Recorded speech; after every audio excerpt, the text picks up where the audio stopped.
Hello everybody, and today I'm going to talk about the Banff Bible, which is a really good marketing toolbook where you can get a lot of information, and I think it's free. At least I got mine free. I have this from a previous client that I had a year ago, and basically they will have a lot of hacks in there, and this is one of my favorite chapters. It's Facebook marketing growth hacks. And yeah, basically, I love this book. It's about 300 pages. I don't need to go over all of it. I'm just going to go over little bits and pieces that I know are going to be relevant for most people. So, for this chapter, basically talks about this company. They're called Nomad App. And yeah, basically they had, you know, basically like a small budget, but they were able to get a lot of followers from 0 to 70,000. And they only spent $700, which is what everybody's trying to do in marketing, is pretty much like try to save money on your ads, because we all know like the more money you put in, the more you're going to get. Like engagement and followers and things like that. But there are ways to do it where you can actually not spend a lot of money, and that's good for anybody, like small business or a big company. So going into this, one of these hacks is basically original content is not always the best content.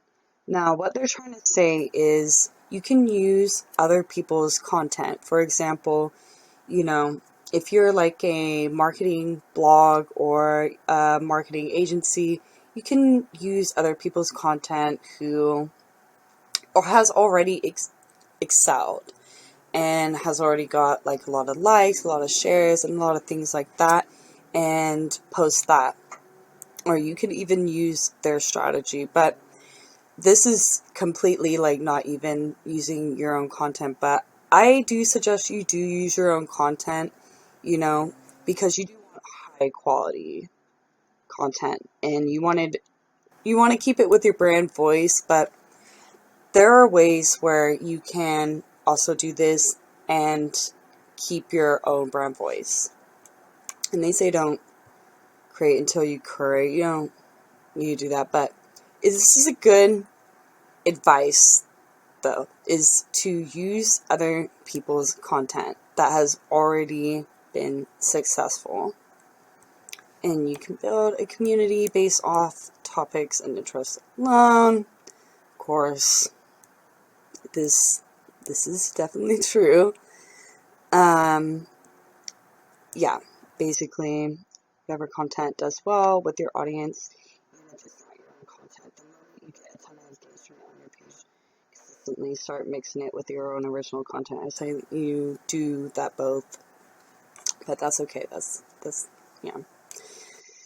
And your business page is not just about your business. So don't be romantic on whatever you think your message should be. You work for your audience. And that's another thing that's true. Always keep your audience in mind. So, things you want to consider, like would you share your own content? That is a good question to ask yourself. Yeah, I love this book. But, yeah, I'm just keeping this video short right now because there's a lot to go over in these topics. Like, there's a ton of content in these chapters. And this is from the 2017 Banff Bible. Yeah, 2017. I would say start from 2016 onward. And I want to do this journey from 2017 or 2016 onward because that's when it all started to change. But thank you for watching, and I'll have more